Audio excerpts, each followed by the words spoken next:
Isa rin sa pinakamainam na sasakyang bilhin ay yung kayang magbigay ng tunay na proteksyon sa lahat ng uri ng panganib. Mula sa karaniwang aksidente sa kalsada hanggang sa mas malalang banta gaya ng pananambang, karahasan at mas mahirap na mga daanan, mahalaga na sa bawat biyahe ay kampante ka at may tiwala kang ligtas ang bawat sakay mo. Saan ka man dalhin ng iyong destinasyon, gaya na lamang ng isang bagong SUV armored vehicle na nasa Pilipinas na ngayon, na hindi lamang modernong tingnan kundi may kakayahan ding harangan ng bala, panatilihing ligtas ang pasahero laban sa pagsabog at kaya pang tumakbo kahit sirain ang gulong.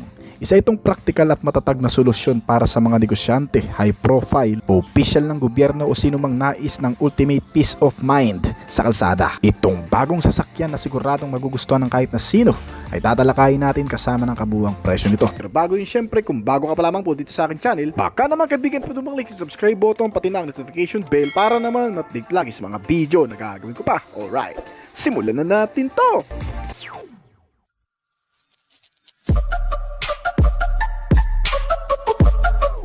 Hindi na mahirap sa ngayon ang makabili ng isang tunay na mapagkakatiwalaang sasakyan, lalo na kung ang pangseguridad mo ang nakasalalay sa iyong bawat pupuntahan. Isang patunay na sa panahon natin ay mas dumarami na ang mga banta sa kapayapaan at kaligtasan, kaya hindi sapat ang karaniwang proteksyon. Kaya kinakailangan na natin ngayon ng mga makabagong solusyon, gaya na lamang ng isang sasakyang hindi lamang matibay kundi maaasahan sa kahit anong sitwasyon. Kaya naman isang makabagong uri na naman ng sasakyan ang dumating sa bansa, na kung saan naging pangunahing kasangga ng mga sikat na personalidad sa bansa. Kagaya na lamang ng idol natin sa Batang Quiapo na si Coco Martin ay bumili ng isang makabagong armored vehicle na Incas Sentry APC. Ito ay ginawa pa sa kilalang kumpanyang Incas Armored Vehicle Manufacturing na nakabase sa Toronto, Canada. Ang pinakamalaking paggawa ng mga high performance armored vehicle na ginagamit sa buong mundo. Ang buong kaha nitong Sentry ay nakabase sa Ford F550 Super Duty chassis, isang heavy-duty platform na kilala sa off-road durability at payload capacity. Ang kabuuang disenyo nito ay hindi lamang para sa aesthetic appeal, kundi para sa tunay na tactical function. Mula sa sloop armored panels na kayang mag-deflect ng bala hanggang sa mga reinforced blast floors na proteksyon laban sa IEDs at landmines. Ang kabuuang itsura at istruktura nitong Incas Sentry ay may agresibo ang disenyo na halatang halata ang proteksyon sa panganib na ibibigay sa iyo ng sasakyan na ito. Para itong isang halimaw sa kalsada na nakakabali ng leeg sa unang tingin pa lang. Mataas din ang ground clearance nitong Incas Sentry, perpekto sa off-road operations. Kaya nitong harangin ng anumang uri ng bala at fragment ng pagsabog na hindi maaapektuhan ang mga pasahero sa loob. Gawa ito sa isang high-strength ballistic steel na kayang harangin ang 7.62 by 51mm NATO armored piercing sounds. At ang isa pa sa maganda rito, lahat ng mga halagang components nitong sasakyan kabilang ang engine bay, fuel tank ay protektado at nakasil din ng matitigas na metal panels. Bukod sa mga panel at pintuan, kasama sa mga matitibay na panangga nito ay ang mga bintana. Hindi mga ordinary glass ang inilagay dito kundi mga ballistic glass, multi-layered at may makakapal na hanggang sa 64mm at may anti-spool coating. Sliding gun ports din ang mga bintana at pintuan nito para kung sakaling gaganti ng putok ang mga tao sa loob ay makakapag-operate ng maayos. Hindi rin kayang buksan ng mga pintuan nito mula sa labas kapag nakalock kahit ano pang gamitin dahil mga heavy duty ang mga hinges nito at gumagamit rin ito ng mga reinforced locking mechanisms. At ang pinakamaganda at highlight nitong sasakyan ay ang kakayahan nitong tumakbo sa napakalayo pang lugar kahit flat na ang mga gulong nito, kung saan kaya pa nitong tumakbo sa layo na 50 km sa takbo na 80 km/h. Malakas-lakas din ang makina nito at torque dahil kaya nitong humila ng 5,000 kg na bigat. Itong Incas Sentry ay may mga bagagandang features din gaya ng LED tactical lights nito na kung saan napupuno ng maraming katangian. Ang mga ilaw kasi nito ay sobrang matitibay mga kaibigan, madaling mag on and off at sobrang lakas ng liwanag, matipid din sa kuryente kaysa sa mga tradisyonal na ilaw. Nilagyan din ito ng 360-degree camera system para sa mga full situational awareness. Pagdating sa loob, meron itong 7 hanggang sa 10 cabin seat depende sa variant na may heated, cooled at diamond stitches, leather cover at magkakaiba ng settings. Nilagyan rin ito ng massage function para dama ng mga pasahero ang ginhawa sa loob kahit maida idaan ito sa malulubak na kondisyon. Bagamat armored car na klase ang Inca Sentry, lagyan pa rin ito ng entertainment at mga connectivity sa loob. Meron itong isang malaking smart TV flat screen na parang home theater na kontrolado para sa mga importanteng function via cabin control panels. Premium din ang mga klase ng audio at surround sound system na ikinabit dito. Gaya na lamang ng multi-zone at mas mataas na quality ng audio sound system. Sa sobrang laki nito, ang Inca Sentry ay nilagyan na rin ng minibar sa loob na may built-in refrigerator pa para sa inumin. Kasama ang mga retractable tables sa kanya-kanyang seats para sa pagkain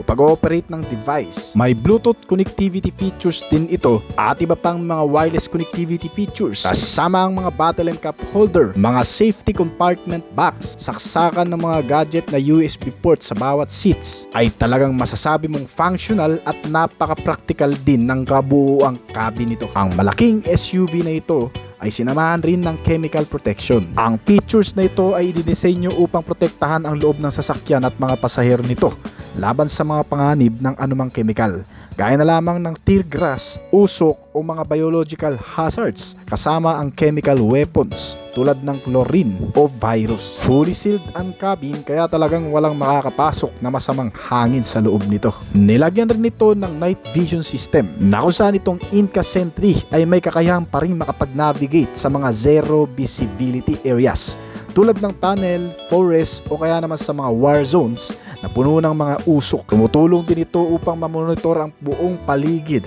kahit walang mga street lights o buwan sa gabi. Well, dahil sa matikas, mabigat at napakalaki nitong postura mga kaibigan, itong Inca Sentry ay nilagyan rin ng napakalaking makina na 6.7 liter turbocharged V8 diesel engine na kaya mag-produce ng 362 horsepower at 4,750 RPM at maximum torque na 1,178 Nm sa kada 2,000 RPM na ipinare sa alinmang dalawang pagpipiliang transmission nito, gaya ng 6-speed automatic transmission at 10-speed automatic transmission para sa advanced na variants. 4x4 din ang modelong ito kaya pang heavy duty ang chassis at nakadisenyo para sa mas malakas na off-road at all-terrain conditions. Ang top speed na nagawa na nito ay umabot sa 140 km/h. May fuel tank capacity ito na 155 liters ang full tank na nakakapagbigay rin ng extended range kahit napakabigat nitong sasakyan. Umabot kasi ang fuel consumption rate nito ng 3 to 4 km/l. Ang Inca Sentry ay gumagamit rin ng heavy-duty off-road optimized suspension system na nakadisenyo para sa matinding kondisyon ng kalsada, pati na rin sumusuporta sa mabibigat na karga nito.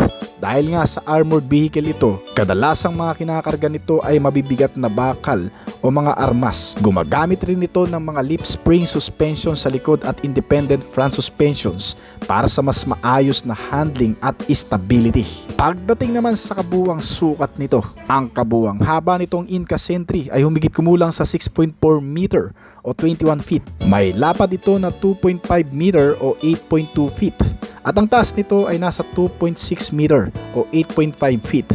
May wheelbase size ito na 3.9 meter o 12.8 feet at ground clearance size na 12 inches o isang ruler. Ang bigat nito ay umaabot sa 9,000 to 12,000 kg. Depende sa armor level at equipment.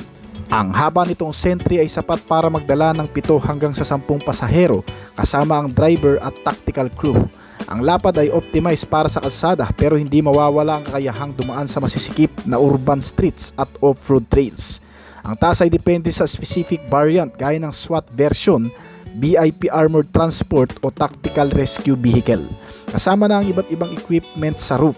Samantalang ang ground clearance nito na may taas na 28 to 30 cm ay nagbibigay daan para makatawid sa mataas na bato, debris at mga uneven terrain na mahalaga sa operasyon sa malulupit na lugar. Ang sobrang bigat nito ay dahil sa mga heavy armored plating at reinforced frame, kaya kinakailangan ng malakas na makina at matibay na mga suspensions na ginagamit nito. Itong Inca Sentry ay isang pambirang armored vehicle na nag-aalok ng matibay na proteksyon at marangyang interior.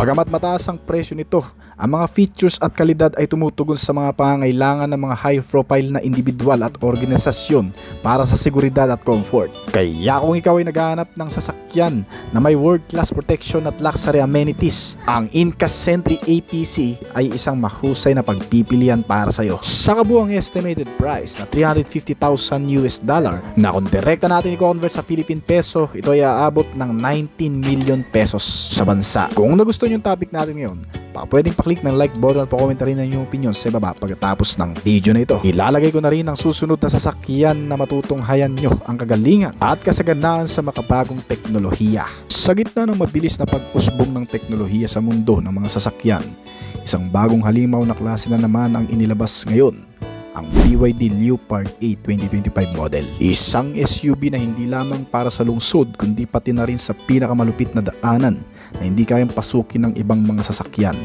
Ito ay gawa ng BYD, isang kumpanyang kilala sa inobasyon at electric at hybrid na technology.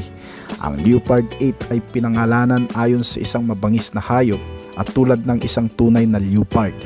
Ito ay mabilis, matatag at may matinding presensya na ikinategorya bilang isang full-size SUV car na parang Land Cruiser, Nissan Patrol at Lincoln Navigator. Ngunit karamihan sa mga gamit at parts na ikinabit dito ay galing pa rin sa Japan. Kung paano gumagana itong SUV, yan ay dahil sa 2.0 turbocharged engine ito na may kasamang dalawang electric motor.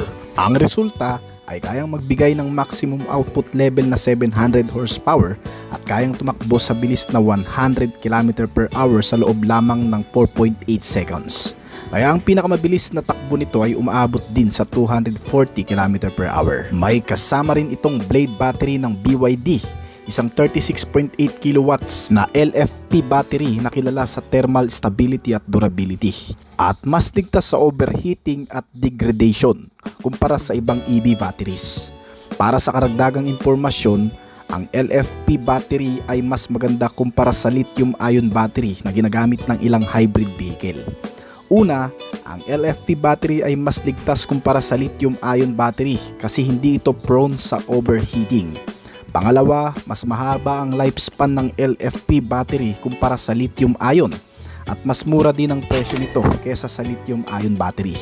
Kaya kung ito man ay ginamit ngayon dito sa BYD Leopard 8, tiyak na perpekto itong modelo para dito na may kakayahan rin magbigay ng hanggang sa 100 km na pure electric range. Yung tanging battery at electric power lang ang nagpapagana sa sasakyan.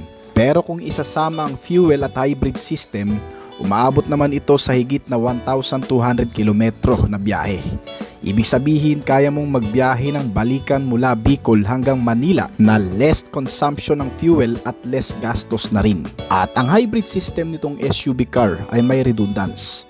May dalawang motors at isang internal combustion engine na kahit mawala ng kuryente, pwede mo pa rin magamit sa pamamagitan ng gasolina. Pero hindi lang ito para sa highway at city driving. Dahil sa pamamagitan ng DMO platform at advanced na DSUS-P air suspension, ang Leopard 8 ay handang harapin ang putikan, buhangin, niebe at baha. Kaya nitong umadap sa kahit anong lubak, mababato sa pamamagitan ng advanced na suspensions nito na magbibigay ng mas compact na biyahe. Para sa kaalaman lang ng marami, ang DSUS-P air suspension system kasi ay kayang mag-adjust ng taas ng katawan ng sasakyan depende sa terrain. Bukod sa naibibigay nitong comfort, ay binabawasan din nito ang damage sa chassis habang umaakyat at bumababa sa matatarik. Ang BYD Leopard 8 ay isa sa pinakamatitibay na SUV sa klase nito, lalo na kung ang pag-uusapan ay ang off-road durability, build quality at hybrid system reliability. Narito ang mga batayan kung bakit matibay itong sasakyan. Una, ang body-on-frame construction nito ay ginagamit sa mga matitinding off-road vehicles gaya ng Toyota Land Cruiser. Ayon sa manufacturer, kinuha ang ilang bahagi at spare parts nitong bagong modelo mula pa sa Japanese car automaker at sa Land Cruiser cars ng Toyota. At ayon na rin sa mga nakagamit, itong BYD Leopard 8 ay mas matibay din sa pagbubuhat ng mabibigat at mas matatag sa lubak-lubak at bato-batong daanan. At mayroon itong 3 differential locks sa front, center at sa rear. Ibig sabihin, Kahit madulas o malubak ang daanan, hindi basta-bastang mai-stack ang bagong SUV na ito. Meron itong wading depth capability na ang ibig sabihin ay kaya nitong mag-navigate sa baha o dumaan sa mga ilog nang parang wala lang. Kaya nitong lumusong kahit lampas na sa gulong ang mga tubig na hindi napapasukan ang loob na umaabot ng 800mm. Ang ground clearance size nito ay umaabot sa 310mm at approach angle na 34 degrees. Walang bundok ang hindi kayang akyatin nitong bagong BYD Leopard 8 2025 model. Pagdating naman sa loob, makikita ang isang digital lodge at napaka-luxury presence nito. May tatlong malalaking screen sa dashboard, kabilang ang isang 50-inch augmented reality heads-up display na magbibigay ng mas magandang readout at impormasyon sa driver, at isang BYD 9000 chip na tumutulong sa autonomous features gaya ng Huawei Nova system at LiDAR features. Para sa mga hindi nakakaalam, ang LiDAR ay nangangahulugang light detection and ranging. Isa itong makabagong teknolohiya na gumagamit ng laser para sukatin ang distansya ng mga bagay sa paligid o mga sasakyan sa unahan. Magagamit mo ito sa mata traffic at sa pagpapark para hindi ka makabangga o makasagi. Nasinamahan pa ng urban autopilot na madalas ginagamit sa mga smart cars gaya nito, na magbibigay ng kakayahan sa sasakyan na umandar o mag-drive kahit wala nang magmamanehong tao. Ibig sabihin, kaya nitong tumakbo ng hindi kinakailangan ng driver sa loob, na ligtas ding magamit sa loob ng syudad. Mayroon din itong 18 speaker sound system. Nilagyan din ito ng massage seat para makarelax ang driver, passenger kahit sa mahahabang biyahe. May wireless charging pads na para kang nasa loob ng isang mobile luxury hotel. Pagdating sa dimension at space, sa laki nitong BYD Leopard 8 na may haba na 5.2 meters, mayroon itong sapat na spasyo para sa 7 hanggang sa 8 pasahero, depende sa variant. Perfect ito para sa pampamilya, para sa mga adventure seekers o kahit para sa mga opisyal na gustong maglakbay ng may komportableng pakiramdam at lakas na maaasahan. Sa presyo nitong 3 milyon pataas, ayon sa conversion mula sa China, hindi ito murang laruan, ngunit para sa mga naghahanap ng performance, luxury at cutting edge na teknolohiya sa isang sasakyan, ang BYD Leopard ay isang mabangis at matalinong pagpipilian. Kung pag-uusapan naman ang pagkakagawa dito, ang BYD ay kilala sa China sa pag-subject ng kanilang mga flagship vehicles sa matinding durability testing, mula sa 30 degree na klima hanggang sa mainit at maalikabok na disyerto. Ginagamit din ito ng ilang Chinese government units, isang patunay na kumpiyansa sa tibay nito. Bagong modelo pa lamang ito sa market, kaya wala pang long-term data sa maintenance pagkatapos ng 5 hanggang sa 10 taong paggamit nito. Ang air suspensions nito at hybrid system ay mas complex, kaya mas mahal ang maintenance kung masira man. Kinakailangan mong maglaan ng sapat na budget bago ka bumili nito.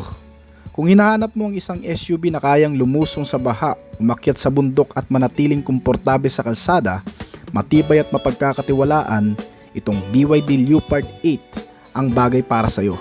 Pero gaya ng ibang high-tech vehicles, mas mainam pa rin ito sa may mga access sa BYD service centers para sa regular na maintenance. So hindi na rin naman problema yan kasi marami na tayong BYD branches dito sa Pilipinas. Kaya madali na lang ang maintenance nito. Bukod sa Leopard 8 ng BYD, may isa pang bagong modelo ang BYD Cars na isa rin sa pinakamagandang full-size SUV.